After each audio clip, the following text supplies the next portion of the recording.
When three armed men break into your home and threaten your family, you're the only one who can do anything about it. Hi everyone, welcome to today's research-informed defensive lesson here at Active Self-Protection. I'm your host, John Correa. Today's video comes to us from Uberaba in Minas Gerais, Brazil. To win the fight after the fight, you need help. After a use of force, I trust Firearms Legal Protection to help me win the fight for the rest of my life. From their 24/7 attorney-answered hotline to coverage for the use of all legal tools, Firearms Legal Protection has you covered. Get a discount by signing up at the link below.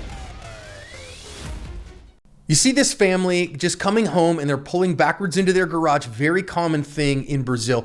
See, looks like a youngin' there, mom and dad maybe. And as they pull into the garage, see this first guy come in and point a gun at him. Second dude follows him. Third guy's coming in as well. Watch what happens here pretty quick. We don't have any inside view, but watch what goes down here. You watch the bullet hole come through the side of the door there, and then two of them run off. Third one runs off as well, and you're gonna see our homeowner come out, point a gun down the street here, and then not follow them.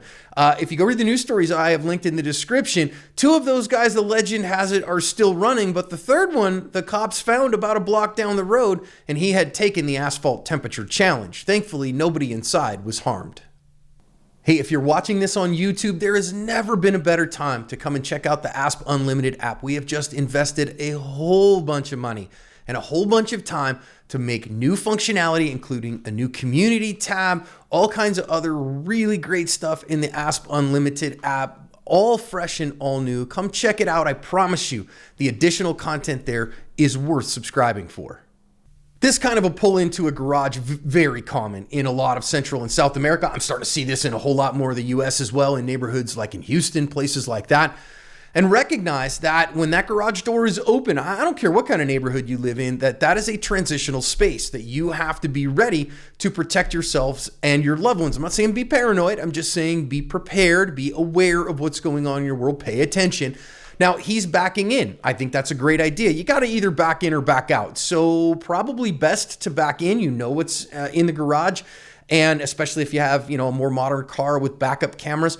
Also, I want to recognize here that I'm so glad that somebody was armed, present, and ready when this home invasion happened. And the gun kept in the safe in the house, probably not very useful with how fast this all went down. So it's got to be on your person, and somebody needs to be the defender here. I don't know if that, it looks like it was dad to me. That's great. Could have been mom too, but somebody has to be ready and armed and equipped.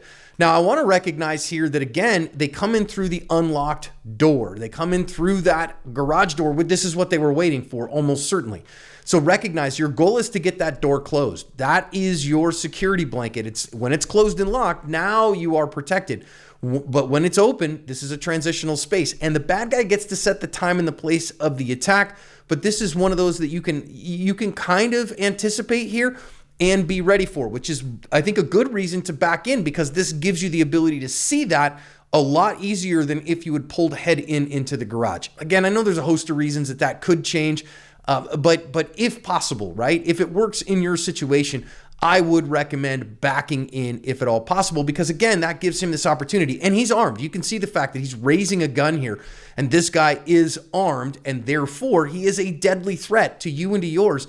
And nobody else is coming to save you, right? Nobody's going to get there in time. And now notice that we have more than one bad guy. We have three armed attackers here. Now, at least one of them has a gun. That makes three armed attackers, because if even one of them has a gun, all three of them are considered a deadly threat to you. And certainly, I think anybody who is invading your home is considered a deadly threat to you and yours. Now, talking for a minute here, again, I don't know Brazilian law, and I don't want to necessarily talk about Brazilian law here in self-defense, but in the United States, every state in the union has what we call castle doctrine, whether statutorily or via case law, or via jury instructions. Every state in the union. And whenever I say that, somebody comes back and says, no, my state doesn't have castle doctrine. Just before you comment that, Google search your state name, castle doctrine, and you will find it. It exists there, I promise you, okay? Now, castle doctrine does not mean you can just shoot somebody who comes into your home, okay? Castle doctrine is a rebuttable presumption of reasonableness that somebody who breaks into your home and unlawfully enters your home is an immediate threat of death or great bodily injury. It gives you a presumption that you can presume that they are a deadly threat and therefore defend yourself with deadly force in a justified manner. Now, that can be rebutted by a prosecutor.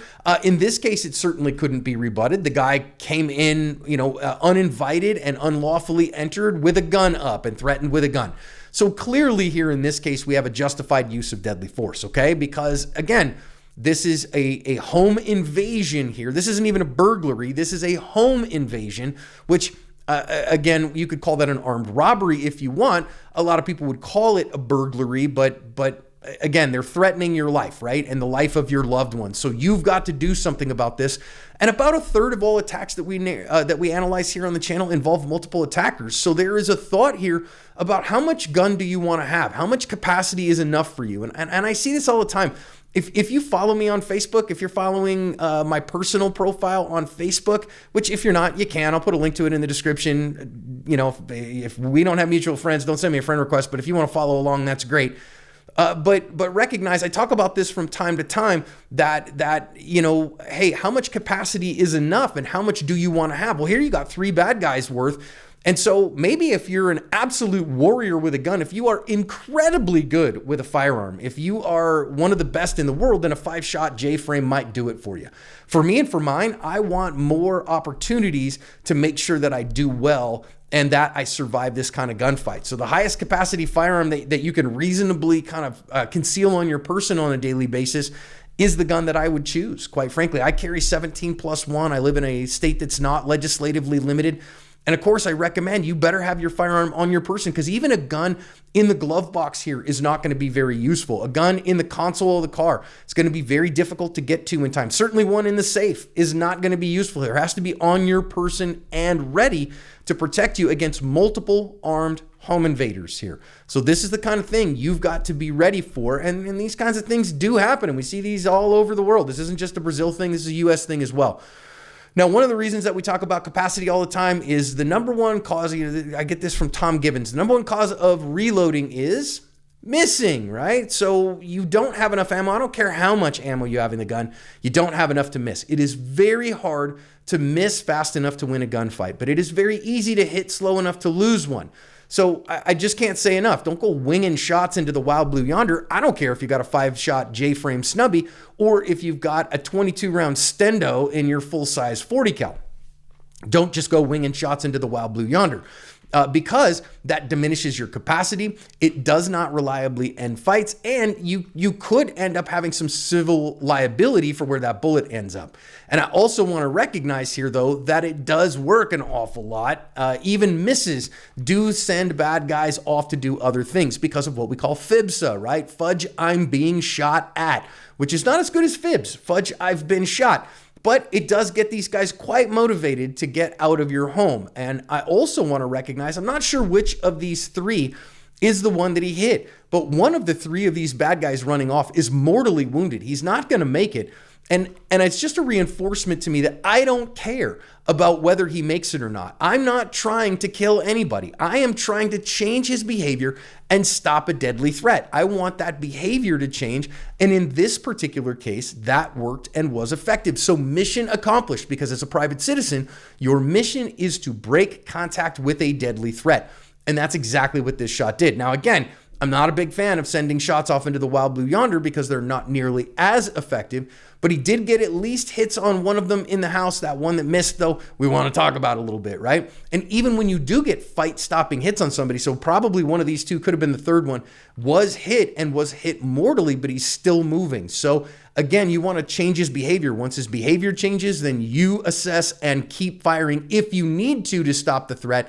He didn't need to in this particular case. They ran off. That's great. I also want to say here, our good guy came outside and started thinking about chasing him down the block and then thought better of that. I think that was a good decision to stop. In fact, I don't know that I would have chased them out onto the street corner here. Because remember, what had happened inside the house, he paid at risk of his life and risked his life to establish dominance in that space. So he established total dominance in that space with his firearm. Then the second he steps outside into the sidewalk, he has to pay again. He has to risk it again and put all his chips in the middle in order to establish dominance there, because you don't know if one of those guys is hanging out waiting for you, has taken cover. You don't know until you get out there and assess, and he knows where you're coming from in that door. So it's tactically, we don't see it often cost somebody their life, but there have been a couple of instances on the channel that I've seen people come outside in cases like this and get shot and killed by a tail gunner, get shot and killed by one of the guys that decided to take cover. Again, not very often, right? But often enough that I just wouldn't recommend it. I do love that he didn't chase him down the block. I think that was a really good idea. And the bigger thing here is, he was armed, he was present, he was willing. If you wait for the cops here, you ain't gonna make it. You're gonna get pillaged. And the best case scenario is they steal a bunch of your stuff and rough you up a little bit. But instead, what ends up happening an awful lot is people get hurt very, very badly, and worse things could come from that, even death, rape, those kinds of things. And of course, we don't want that for any good, sane, sober, moral, prudent person. So thank God he was armed, present, and ready. Notice here as well, what does he do? He closes the garage door, and that's when the threat finally ends. That must be your goal from the moment that you get to the house, right? I don't care if you live in Bel Air or if you live here in Minas Gerais in Brazil. You got to think, when I get to that door, as soon as that door opens, my goal is to get inside and get that door closed without dawdling so that I can avoid a gunfight if I possibly can. Because if he got this door locked, then the dudes would never have gotten in. We would never have had to have a gunfight to begin with, and we wouldn't have had the risk to ourselves and our loved ones, which was the big deal. Thankfully, he had the attitude, the skills, and the plan on this day to cover his asp.